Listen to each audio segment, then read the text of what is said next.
मैं जानती हूँ अब मेरे पास और कोई रास्ता नहीं। अगर इस बच्चे को बचाना है तो मुझे इसे इसी नदी की धारा में बहाना होगा। अगर उस दुष्ट राजा की नजर इस मासूम पर पड़ गई तो वो इसे भी निर्दयता से मार डालेगा।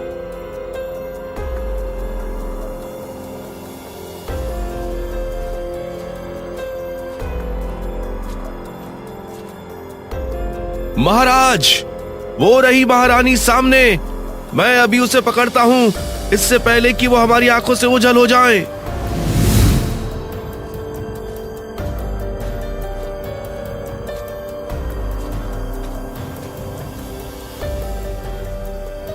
कितना भागोगी मुझसे बचकर? महारानी, तुम्हें क्या लगा अंधेरे में छिप जाओगी, पेड़ों के साए में खो जाओगी? नहीं महारानी, मैं तुम्हें देख रहा था हर पल हर कदम पर। मैंने तुम्हारे पति को पहले ही मौत की नींद सुला दिया है, लेकिन तुम्हें मैं नहीं मारूंगा। तुम्हारे लिए तो कुछ और ही सोच रखा हूं, जिससे तुम हर सांस हर पल खुद मौत की भीख मांगोगी। अगर तुम्हें मेरे पति का राज सिंहासन ही चाहिए था तो उसे ऐसे ही ले लेते, मगर उन्हें मारने की क्या जरूरत थी? क्या वो तुम्हारे लिए इतना बड़ा खतरा बन गए थे कि उनका जिंदा रहना तुम्हारी सत्ता के लिए असहनीय हो गया? या फिर उस सिंहासन के साथ मेरी दुनिया भी मिटाना चाहते थे तुम? अच्छा, तुम अपने पति को जानती नहीं हो, वो कितना बलवान था। अगर मैं उसे ऐसे ही छोड़ देता तो वो मुझे इस राज्य पर कभी राज करने नहीं देता। इसलिए मैंने सिर्फ एक राजा को नहीं मारा, मैंने एक खतरे को हमेशा के लिए खत्म कर दिया। मैंने इस पूरे राज्य के महाराज को अपने हाथों से मौत के घाट उतार दिया। तुम तो बहुत दुष्ट हो, मैं तुम्हें कभी माफ नहीं करूंगी। तुमने मेरे पति को नहीं बल्कि राजा को भी मारा है। तुमने मेरे सारे अरमान तोड़ दिए, लेकिन याद रखो तुम्हें अपनी करतूतों की सजा जरूर मिलेगी। हाँ, बिल्कुल सही कहा तुमने। मैं बहुत दुष्ट राजा हूँ। मैंने अपने आसपास के सारे राज्यों पर कब्जा कर लिया है, बस तुम्हारा राज्य ही बचा था, और अब से ये राज्य भी मेरा हुआ। और आज के बाद से तुम इस राज्य की कारावास में बंदी बनकर रहोगी।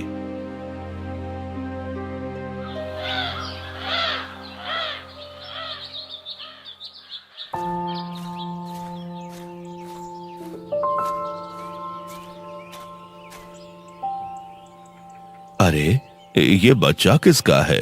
या तो नदी में बहता हुआ मेरे पास आ गया, परंतु इसे नदी में बहाया किसने होगा? यह तो बहुत जोरों से रो रहा है। अरे बाप रे, इसके साथ तो एक शाही ताज भी है।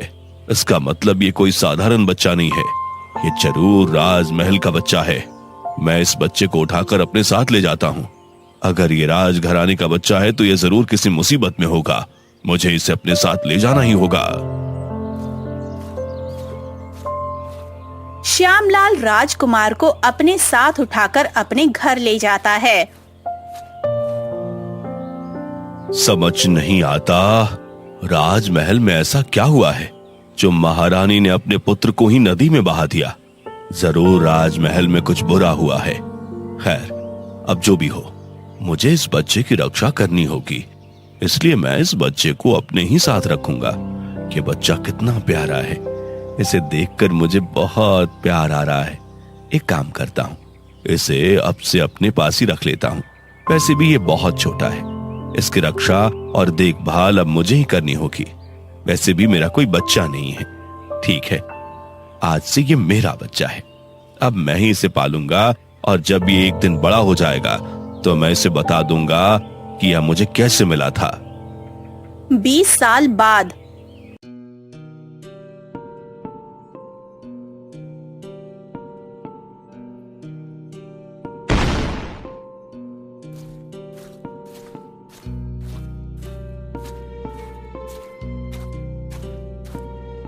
तुम सोते रहो दुष्ट राजा, सोते रहो।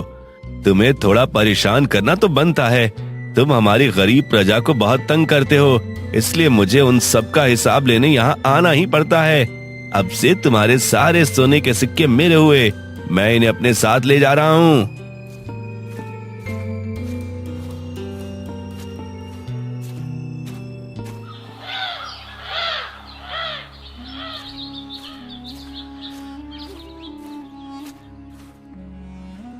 ये क्या, तू फिर से राजमहल में चोरी करके आया है बेटा?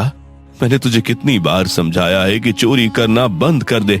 तुम नहीं जानते, जो राजमहल में रहता है ना, वो बहुत दुष्ट राजा है। अगर किसी दिन उसने तुझे पकड़ लिया तो तुझे जिंदा नहीं छोड़ेगा। वो सबको ऐसे ही मार डालता है। इसलिए तू आज से राजमहल कभी नहीं जाएगा। पिताजी पिताजी पिताजी, शांत हो जाइए। ये बात मैं भी जानता हूँ कि वो राजा कितना दुष्ट है और खतरनाक भी, परंतु मैं उस राजा से नहीं डरता। वो हमारी गरीब प्रजा पर बहुत जुल्म करता है। इसलिए चोर के घर पर चोरी करना कोई चोरी नहीं होती। बेटा, मैं तुझे कुछ समझा रहा हूं और तू उल्टा मुझे ही ज्ञान दे रहा है। तू समझता क्यों नहीं? जो तुम कर रहे हो वो खेल नहीं, वो एक आग है जिसमें जो गया वो जलकर कभी वापस नहीं आया। लगता है तू मेरी बात कभी नहीं मानेगा। शायद तब मानेगा जब बहुत देर हो जाएगी। पिताजी, आप चिंता क्यों करते हो? मैं आपकी बात जरूर मानूंगा। जिस दिन वो राजा गरीब पर जुल्म करना बंद कर देगा, मैं भी राजमहल में चोरी करना हमेशा के लिए बंद कर दूंगा। वो राजा जो पिछले 20 साल से नहीं सुधरा, उसने हमारे महाराज को मारकर उनके राज्य पर कब्जा कर लिया। अब क्या वो सुधरेगा? इसका मतलब यह है कि तू कभी भी राजमहल में चोरी करना बंद नहीं करेगा। आप सही समझे पिताजी। जब तक वो दुष्ट राजा हमारी गरीब प्रजा को लूटना बंद नहीं करेगा, मैं भी उसे लूटना कभी बंद नहीं करूंगा।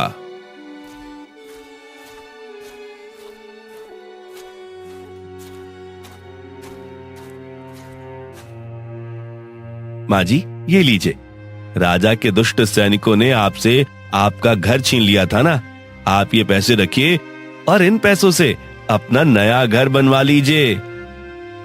बेटा, ऊपर वाला तेरा भला करे। उस दुष्ट ने तो मुझसे मेरा घर ही छीन लिया। अब मैं बेघर हो गई हूँ, परंतु तेरे इन पैसों से मैं अपना नया घर बनवा लूंगी। हाँ माँ जी, आप चिंता मत कीजिए। जब तक मैं हूँ आपको घबराने की बिल्कुल जरूरत नहीं। उन सैनिकों से मैं खुद ही निपट लूंगा। अब जब भी आपके घर में कोई राजा के दुष्ट सैनिक आए, आप मुझे बुला लेना। मैं देखता हूँ वो दुष्ट सैनिक आपसे ये घर कैसे छीनते हैं। राजू अब बड़ा हो चुका था, परंतु वो ये बात नहीं जानता था कि उसके पिता का वध उसी दुष्ट राजा ने किया था और वो इस राज्य का राजकुमार है। क्या ये है तेरी कमाई सुनार? तू सुनार है या सुनार के नाम पर एक धब्बा? बस इतने से ही सोने के सिक्के लाया है। मुझे लगता है कि तुझे ना तो सोना पहचानने आता है और ना ही वक्त की कीमत। अगर अगली बार भी यही हाल रहा तो तेरा नाम तो रहेगा पर तेरी दुकान नहीं। महाराज, दया कीजिए इस बूढ़े पे। मेरे आगे पीछे कोई नहीं है। मैंने पूरा साल मेहनत करके जितना कमाया था वो सब आपके चरणों में रख दिया। अब बस मेरी जान बख्श दीजिए। मुझसे इससे अधिक कुछ नहीं हो पाएगा। अरे ना समझ सुनार, ये क्या लाया है? तो इतने चुटकी भर सिक्कों से क्या होगा हमारा? हमारा हिस्सा तो दूर, ये तो शाही खजाने के दिए जलाने में ही खत्म हो जाएंगे। ऐसी भीख लेकर आया है जैसे मुझे सही खजाना दे रहा है। महाराज, मैं सच कह रहा हूं, मेरे पास इससे अत्यधिक कुछ भी नहीं है। कृपया करके मुझे छोड़ दीजिए। ठीक है, ठीक है, अब रो मत। हम तुझे इस बार छोड़ देते हैं, पर याद रख, अगले साल तक इससे ज्यादा सोने के सिक्के कमा कर देना। और अगर नहीं दे सका तो इस राज्य से खुद ही चले जाना। हम तुझे यहाँ रहने की अनुमति नहीं देंगे। जो आदेश महाराज, जैसा आप चाहें। मैं अगले वर्ष तक इससे कहीं अधिक सोने के सिक्के जुटाकर स्वयं आपके चरणों में अर्पित कर दूंगा। इस अत्याचारी राजा से अब कोई उम्मीद नहीं बची। आज फिर उसने एक निर्दोष गरीब से उसकी जिंदगी की पूरी कमाई छीन ली। मानो वो इंसान नहीं, बस एक मारा हो। उसकी लालच की सीमा और बढ़ती ही जा रही है, लेकिन अब और नहीं। आज रात वो सोने के सिक्के उसी गरीब को लौटाऊंगा, वरना इस राजा के अन्याय का बोझ और भी भारी हो जाएगा। सुन ले दुष्ट राजा, तैयार हो जा। आज तेरे ही महल के सन्नाटे में गूंजेगी एक आहट, क्योंकि आने वाला है वो चोर जो तुझे लूटेगा नहीं, तेरा घमंड भी तोड़ेगा।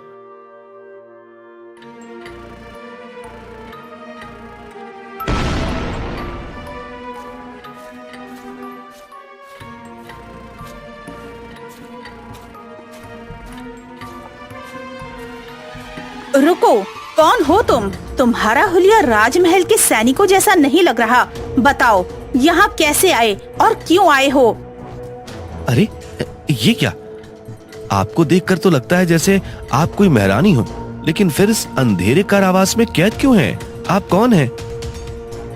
मैं ही इस राज्य की वास्तविक महारानी हूँ। 20 वर्ष पहले इस दुष्ट राजा ने मेरे स्वामी राजा को छल से मार डाला और मुझे इस अंधेरे कारावास में कैद कर दिया। क्या? तो आप इस पूरे राज्य की महारानी हैं और इस राजा ने असली महाराज की हत्या की, वो आपके पति थे? हाँ, तब से मैं यहीं कैद हूँ। 20 साल हो गए इस अंधेरे कारावास में। हर दिन बीतता गया, पर आजादी की उम्मीद धीरे धीरे खत्म होती चली गई। अब तो बस यही सोचती हूँ कि मेरी जिंदगी यही खत्म हो जाएगी। नहीं नहीं महारानी जी, अब उम्मीद फिर से जाग उठी है और अब अन्याय बर्दाश्त नहीं किया जाएगा। आप आजाद होंगी और वो दुष्ट राजा आज अपने किए पापों का अंजाम भुगतेगा। अच्छा ठीक है, जब तुम अंदर आए तो क्या देखा? कितने सैनिक वहाँ तैनात थे? उनकी हिफाजत कैसी थी? क्या उनके बीच कोई कमजोरी या चूक नजर आई? राजमहल के भीतर का माहौल कैसा था? मैंने गौर से देखा तो पता चला कि आज महल लगभग खाली पड़ा है। अधिकांश सैनिक दूसरे राज्य की दावत में गए हुए हैं, इसलिए यहाँ सुरक्षा कमजोर है। राजा वहाँ नहीं गया क्योंकि वो बीमार है, अपने शाही कक्ष में पड़ा हुआ है। अच्छा, तो आज वो दिन आ ही गया है जब हम उसे उसके सारे अपराधों की सजा देंगे। आज उसका अंत निश्चित है। अब कोई उसे बचा नहीं सकता। हाँ, और थोड़े बहुत सैनिक बचे हैं, उन्हें मैं अकेले ही देख लूंगा। मुझे इसे देखकर मेरे दिल में एक अजीब सी हलचल हो रही है, जैसे कि मेरे खोए हुए बेटे यही हो। इसके चेहरे पर वही मजबूती है, वही मुस्कान है जो मैंने कभी अपने बेटे में देखी थी, और मेरी उम्मीदें फिर से जाग उठी हैं। शायद यही मेरा बेटा हो। खैर, छोड़ो इस बात को। इसके भीतर वही जज्बा है जो हमारे राज्य और प्रजा को फिर से बचा सकता है। महारानी जी, आपके सोच में डूब गई। ऐसा लगता है कि किस्मत भी यही चाहती है कि हम दोनों मिलकर सत्याचारी राजा का अंत करें।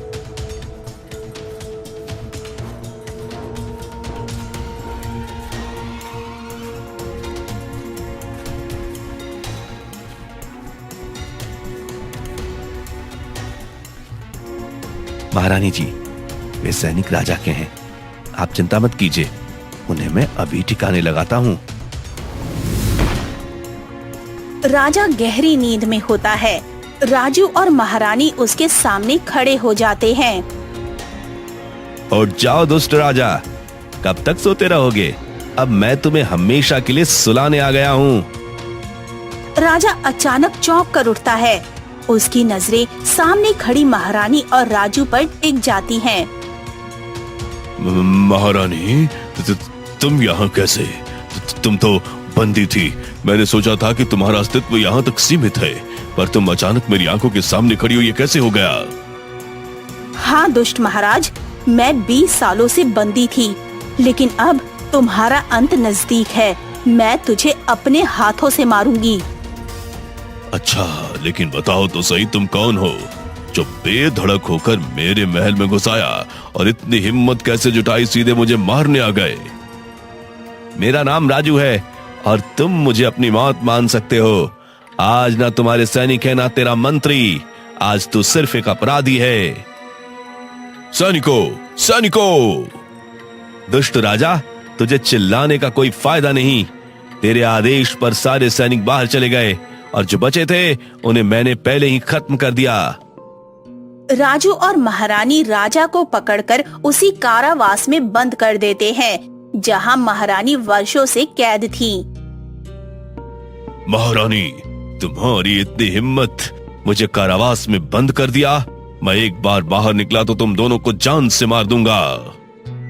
हाँ हाँ, नहीं दुष्ट राजा, आज तेरी आखिरी रात है इस कारावास में, क्योंकि अब ये कारावास ही तेरा नर्क बनेगा। राजू, आग लगा दो। नहीं नहीं, कृपया ऐसा मत करो महारानी, मैं सच्चे दिल से माफी मांगता हूँ। मुझे मत जलाओ, मैं वादा करता हूँ आगे कभी गलती नहीं करूंगा। मुझ पर दया करो, मैं तुम्हारा एहसान नहीं भूलूंगा। कृपया मुझे छोड़ दो।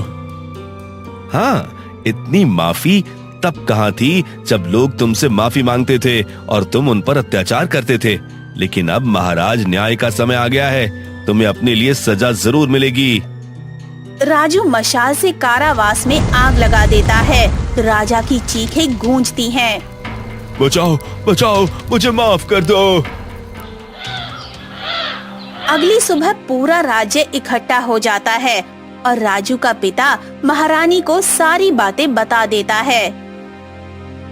ये राजू ही मेरा पुत्र है, वही राजू जिसे जन्म के बाद मुझसे छीन लिया गया था।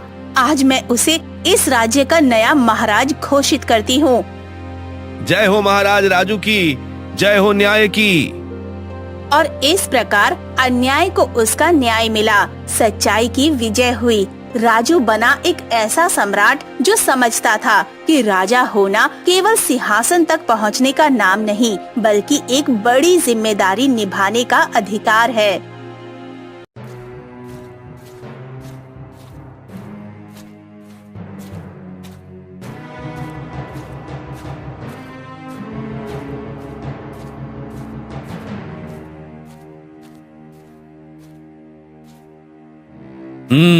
सरस्वती, हमारी पुत्री चंद्रिका अब विवाह के योग्य हो गई है। आप बिल्कुल सही कहते हैं। उसकी सुंदरता के चर्चे आसपास के राज्यों तक फैले हुए हैं। सरस्वती, हम अपनी पुत्री चंद्रिका की शादी एक सुंदर और वीर राजकुमार से करेंगे, और इतनी धूमधाम से करेंगे कि हमारी पुत्री के विवाह के समारोह को आने वाली नस्लें याद रखेंगी। मुझे लगता है कि एक बार हमें अपनी पुत्री से पूछ लेना चाहिए। हाँ? तुम कहना क्या चाहती हो?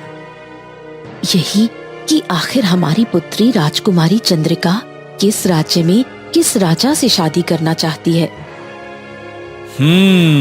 तुम सही कह रही हो। हम अभी और इसी वक्त चंद्रिका से बात करते हैं। रुको। इतना बोलकर राजा वीरेंद्र चंद्रिका के कक्ष में चला गया और चंद्रिका की ओर देखकर बोला,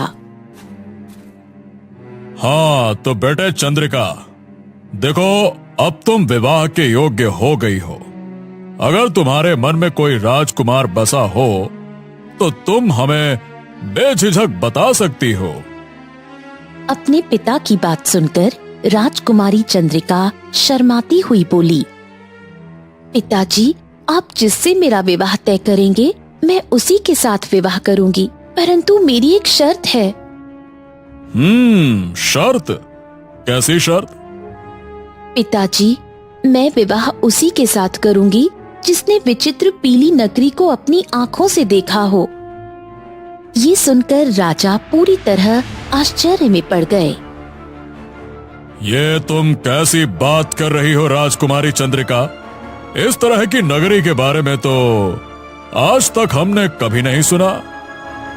पिताजी, पिछले कुछ समय से मैं अपने सपने में एक विचित्र पीली नगरी को देख रही हूँ, जो बहुत सुंदर नगरी है।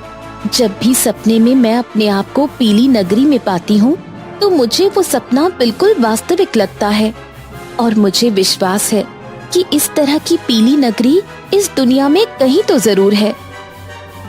देखो बेटा, मैं तुम्हारे सपने का सम्मान करता हूँ, परंतु इस तरह की नगरी इस संसार में नहीं हुई तो क्या तुम कभी विवाह नहीं करोगी? अपने पिता की बात सुनकर राजकुमारी चंद्रिका अटल अंदाज में बोली, नहीं पिताजी, तो फिर मैं विवाह नहीं करूंगी। मैं विवाह केवल उसी व्यक्ति से करूंगी जिसने विचित्र पीली नगरी को देखा हो, फिर चाहे वो राजकुमार हो या फिर कोई आम नागरिक। अपनी पुत्री की बात सुनकर राजा वीरेंद्र उसके कक्ष से बाहर आ गए। वो जानते थे कि उनकी पुत्री राजकुमारी चंद्रिका बहुत ही जिद्दी किस्म की थी। राजा तुरंत मंत्री सौरभ सिंह के पास जाकर उसे सारी घटना बताते हुए बोले, तुम जानते हो मंत्री कि राजकुमारी कितने जिद्दी है। इस बात को तो मैं क्या, पूरा राज्य जानता है महाराज।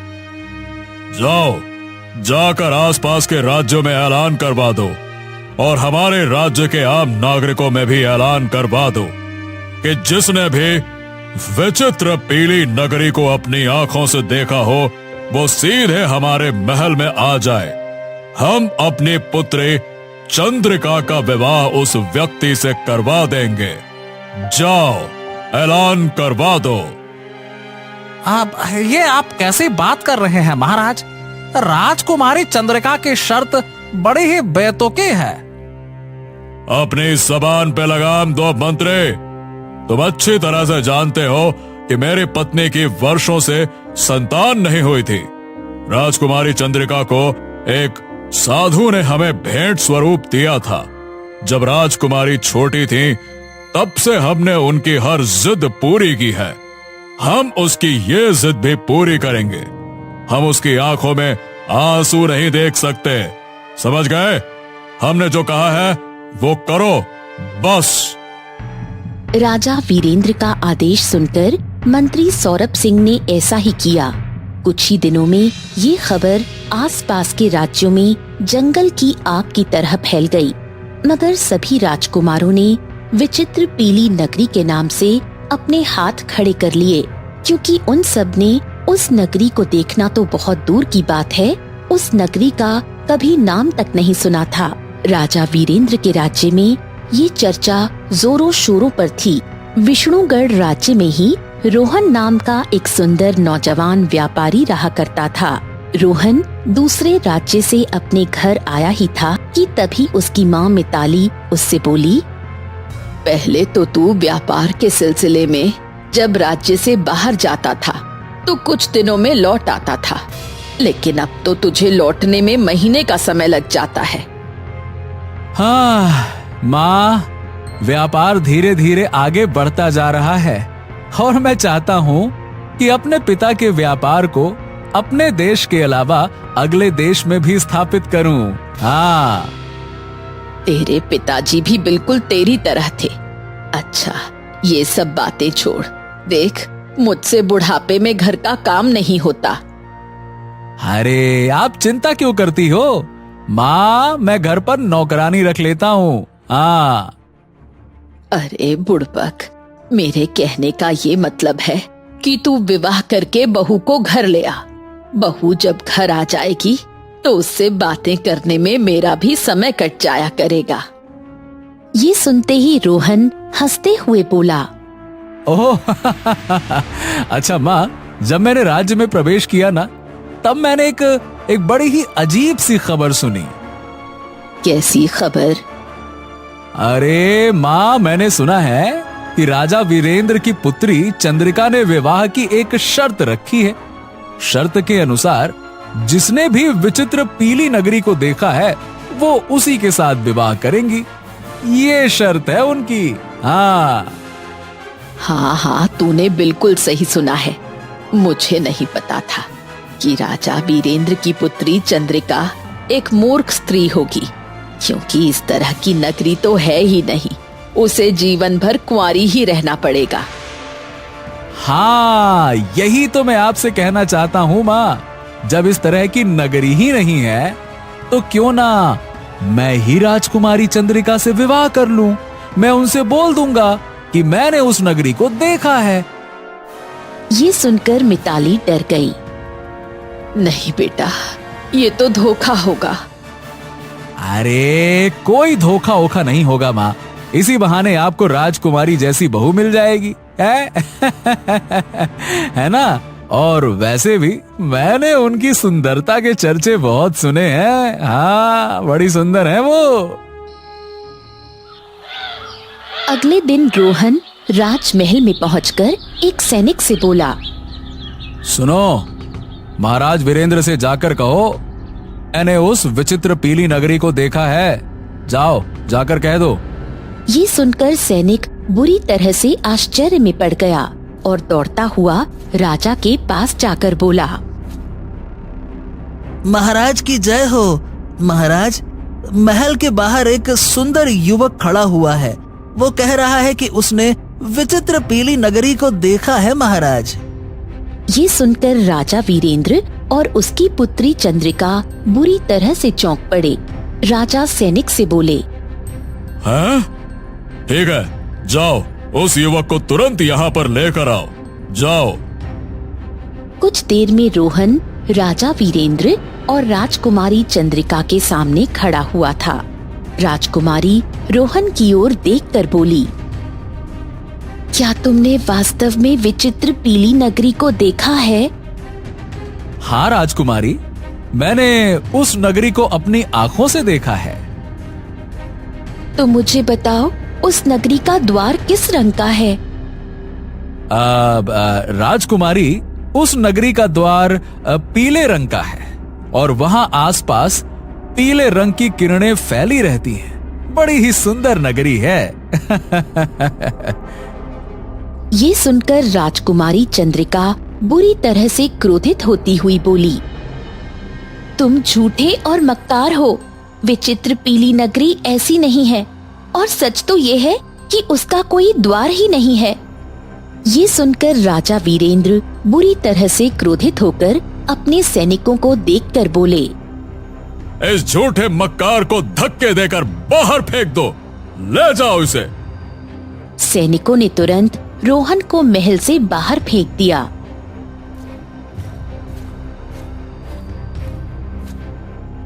अरे बाप रे बाप, आज तो मेरा बहुत ज्यादा अपमान हो गया। अगर माँ को पता लग गया तो वो मेरे बारे में क्या सोचेंगी? उसका लाडला बेटा ऐसे धक्के खाकर महल से बाहर निकाल दिया गया। अरे रे रे रे रे, नहीं नहीं नहीं नहीं नहीं नहीं। और अगर ये बात किसी और को पता चल गई तो फिर तो राज्य के लोग मेरा मजाक उड़ाएंगे। हाँ, अब तो बात मेरे आत्मसम्मान की है। चाहे कुछ भी हो जाए, अब मैं उस विचित्र पीली नगरी में घूम कर ही आऊंगा और राजकुमारी चंद्रिका से विवाह करके उसे अपनी पत्नी बना के ही घर लौटूंगा। ऐसे नहीं लौटूंगा।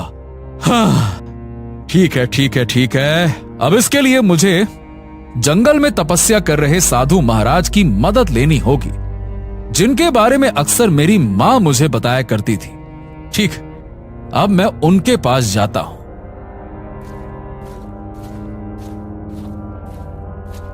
इतना बोलकर रोहन अपने घोड़े पर बैठकर घने जंगल की ओर निकल पड़ा। वो काफी देर तक अपने घोड़े को घने जंगल के अंदर बढ़ाता रहा। जब रोहन थक गया तो अपना घोड़ा रोककर अपने आप से बोला, हाँ, आखिरकार ये साधु महाराज कहाँ हैं? वो नजर क्यों नहीं आ रहे? तभी रोहन की नजर एक घने वृक्ष के नीचे पड़ी। वृक्ष के नीचे एक साधु बैठे हुए थे। रोहन तुरंत साधु महाराज की ओर चल पड़ा। साधु रोहन की ओर देखकर बोला, देखने में तो तुम एक व्यापारी लगते हो। तुम्हारे जैसे व्यापारी का भला इस जंगल में क्या काम? रोहन सारी घटना बताते हुए साधु से बोला, साधु महाराज, मुझे बस विचित्र पीली नगरी का पता लगाना है। आप मेरी सहायता कीजिए। किसी भी तरह से बस मुझे बताइए कि ये विचित्र नगरी है कहाँ। रोहन की बात सुनकर साधु पूरी तरह से चौंकता हुआ बोला, इस जंगल के अंदर एक मायावी जंगल है कहते हैं कि उस जंगल में मायावी प्राणी रहते हैं जो इंसानों की आवाज में बात करते हैं। उस जंगल में साधु का वास है। अगर कोई उस नगरी का पता बता सकता है तो वो केवल वही साधु महाराज बता सकते हैं। लेकिन मैं तुम्हें एक बात बता दूं, उस मायावी जंगल में आज तक कोई भी गया है तो वो जीवित बचकर वापस नहीं आया। हाँ, अब बात मेरे आत्मसम्मान की है साधु महाराज। मैं अपने आत्मसम्मान के लिए कोई भी खतरा मोल लेने को तैयार हूं। अगर मुझे पीली नगरी का पता उस मायावी जंगल में पता लगता है तो ठीक है, मैं अपनी जान जोखिम में डालकर वहां जाऊंगा। आपका बहुत बहुत धन्यवाद साधु जी, अब मैं जा रहा हूं। इतना बोलकर रोहन अपने घोड़े पर बैठकर मायावी जंगल की ओर चल दिया। रोहन शाम तक अपना घोड़ा दौड़ाता रहा। जब उसका घोड़ा थककर चूर हो गया, रोहन ने अपना घोड़ा एक पेड़ के नीचे खड़ा कर दिया। तभी उसकी नजर एक सुंदर हथनी पर पड़ी। रोहन ने देखा एक लंबा सांप हथनी को डसने के लिए बैठा हुआ था। रोहन को न जाने क्यों उस हथनी को देखकर बड़ा ही तरस आ गया। रोहन ने तुरंत अपनी तलवार निकाल ली।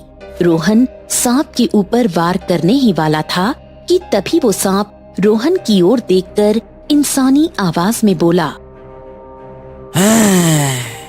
तुम मुझे मार नहीं सकते। अगर तुम मुझे मारोगे तो खुद जीवित नहीं बचोगे।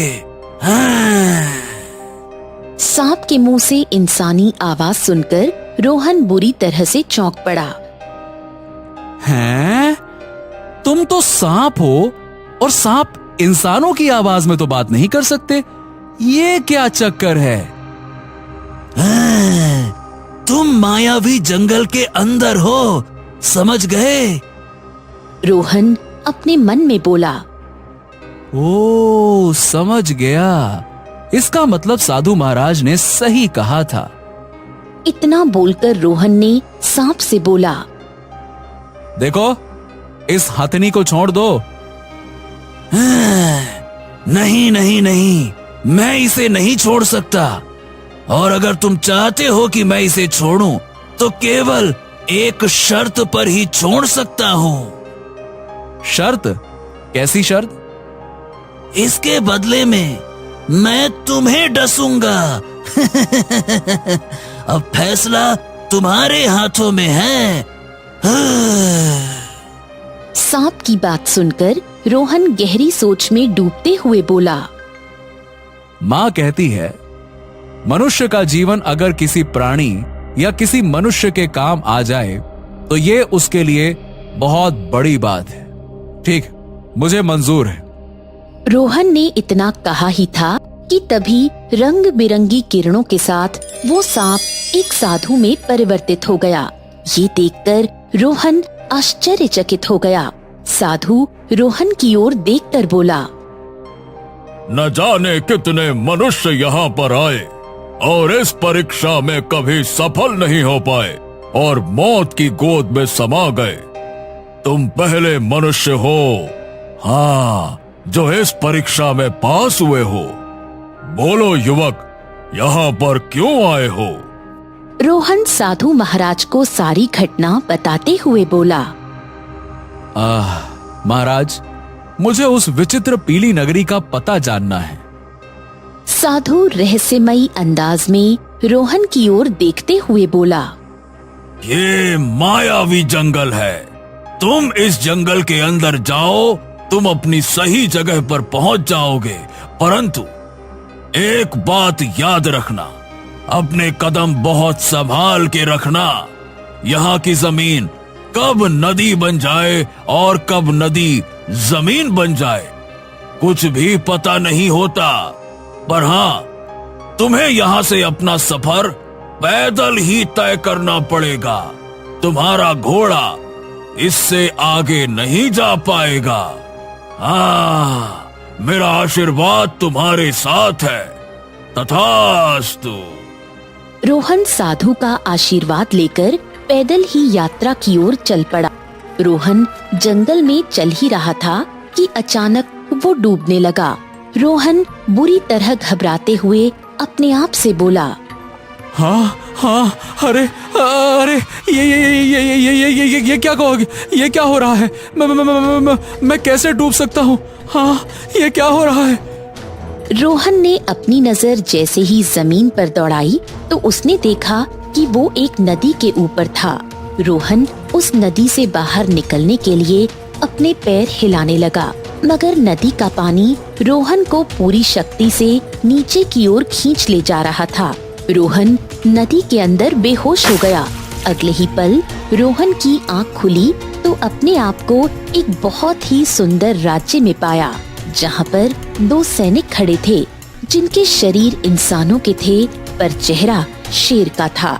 उनमें से एक सैनिक रोहन की ओर देखकर बोला, तुम तो कोई मनुष्य हो, तुम हमारी विचित्र पीली नगरी में कैसे आ गए? चलो, तुम हमारे साथ महाराज के पास चलो, चलो। वो दोनों सैनिक रोहन को पकड़कर एक महल के अंदर ले गए। महल के अंदर एक मनुष्य जैसा दिखने वाला राजा खड़ा हुआ था, जो रोहन को देखकर चौंकते हुए बोला, तुम तो एक मनुष्य हो, तुम विचित्र पीली नगरी में कैसे आ गए? रोहन सारी घटना बताते हुए बोला, हाँ, मुझे केवल इतना याद है कि मैं नदी में बेहोश हो गया था। उसके बाद मेरी आंख यहाँ खुली है। हाँ। रोहन की बात सुनकर राजा रहस्यमयी अंदाज में मुस्कुराते हुए बोला, तुम जिस नदी में डूबे थे, उस नदी में हमारी जादुई पीली दुनिया का द्वार है। हैं? आपकी जादुई दुनिया का द्वार? मतलब मैं कुछ समझा नहीं। तुम जिस नदी की बात कर रहे हो वो पृथ्वी लोक में बहती है, परंतु इस समय तुम विचित्र पीली नगरी में हो, जो कि तुम्हारे पृथ्वी पर नहीं है। ये एक अलग लोक है। इसके बारे में केवल कुछ साधु ही जानते हैं। हम तुम्हारा वर्षों से इंतजार कर रहे थे मनुष्य। तुम ही हो जो हमारी पुत्री को श्राप से आजादी दिला सकते हो। हमें अपनी पुत्री को देखे हुए वर्षों बीत चुके हैं। ये सुनकर रोहन चौंक पड़ा। तभी रोहन की नजर महल में बनी हुई एक मूर्ति पर पड़ी। रोहन उस मूर्ति को देखकर बुरी तरह से चौंक पड़ा। हाँ, ये मूर्ति तो चंद्रिका की है। इतना बोलकर रोहन उस मूर्ति की ओर बढ़ गया। रोहन ने जैसे ही उस मूर्ति को छुआ, अचानक वो बेहोश हो गया। अगले ही पल उसकी आंखें राजा वीरेंद्र के महल के बाहर खुली। ये देखकर रोहन आश्चर्यचकित रह गया। क्या मैं सपना देख रहा था? अरे, वो सपना था या वास्तविक था? हाँ? नहीं, वो हकीकत था। मैंने जैसे ही उस मूर्ति को हाथ लगाया, मैं बेहोश हो गया। रोहन तुरंत महल की ओर दौड़ा और एक सैनिक से बोला, सुनो, राजा वीरेंद्र से कहो कि मैंने विचित्र पीली नगरी को देखा है। जाओ। कुछ देर बाद रोहन राजा वीरेंद्र और राजकुमारी चंद्रिका के सामने खड़ा हुआ था। ओहो, तो तुम वही हो जिसे हमने धक्के मारकर महल से बाहर निकाल दिया था। फिर से यहाँ आ गए क्या? इस बार हम तुम्हें कारावास में डाल देंगे। लगता है तुम फिर झूठ बोलकर मुझसे विवाह करने के विचार से आए हो। नहीं राजकुमारी, पहली बार मैंने सच में झूठ बोला था, परंतु इस बार मैं बिल्कुल सत्य कह रहा हूँ। मैंने विचित्र पीली नगरी को देखा है, यहाँ तक कि मैं वहाँ से होकर आया हूँ। तो फिर बताओ, वो कैसी दिखती है? राजकुमारी चंद्रिका, विचित्र पीली नगरी का राजा बिल्कुल इंसानों की तरह है, परंतु वहाँ के वासी आधे जानवर और आधे मनुष्यों की तरह हैं। ये सुनकर राजकुमारी चंद्रिका बुरी तरह से चौंक पड़ी और अपने पिता की ओर देखकर बोली, पिताजी, जिस सच को आपने वर्षों से मुझसे छिपाया, मैं उस सच को जान गई हूँ। मैं जानती हूँ कि मैं आपकी पुत्री नहीं हूँ। परंतु आप ये नहीं जानते कि मैं विष्णुगढ़ की राजकुमारी नहीं बल्कि विचित्र पीली नगरी की राजकुमारी हूँ। पिताजी, ये बिल्कुल सही कह रहा है। समय आ गया है पिताजी मेरा विचित्र नगरी जाने का। हाँ, ये तुम क्या कह रही हो राजकुमारी? राजकुमारी चंद्रिका ने इतना कहा ही था कि तभी वहाँ एक साधु प्रकट हो गया, और ये साधु वही था जिसने राजा वीरेंद्र को राजकुमारी चंद्रिका को भेंट किया था। साधु को देखकर राजा बुरी तरह से चौंक पड़ा। साधु रहस्यमयी अंदाज में राजा वीरेंद्र से बोला, तुम्हारी पुत्री सही कह रही है राजन। मैं अभी तक कुछ समझ नहीं पा रहा साधु महाराज। जहां तक जानता हूँ, राजकुमारी चंद्रिका कुछ महीनों की थी जब आपने इसे मुझे सौंपा था। मैंने इसकी परवरिश की, ये मेरे सामने बड़ी हुई। फिर ये विचित्र पीली नगरी की राजकुमारी कैसे हो सकती है? ये कैसे हो गया? विचित्र पीली नगरी एक बहुत ही सुंदर नगरी है। बहुत ज्ञानी साधु वहां तपस्या करने के लिए जाते हैं। विचित्र पीली नगरी पृथ्वी लोक से अलग दूसरे जादुई लोक में है।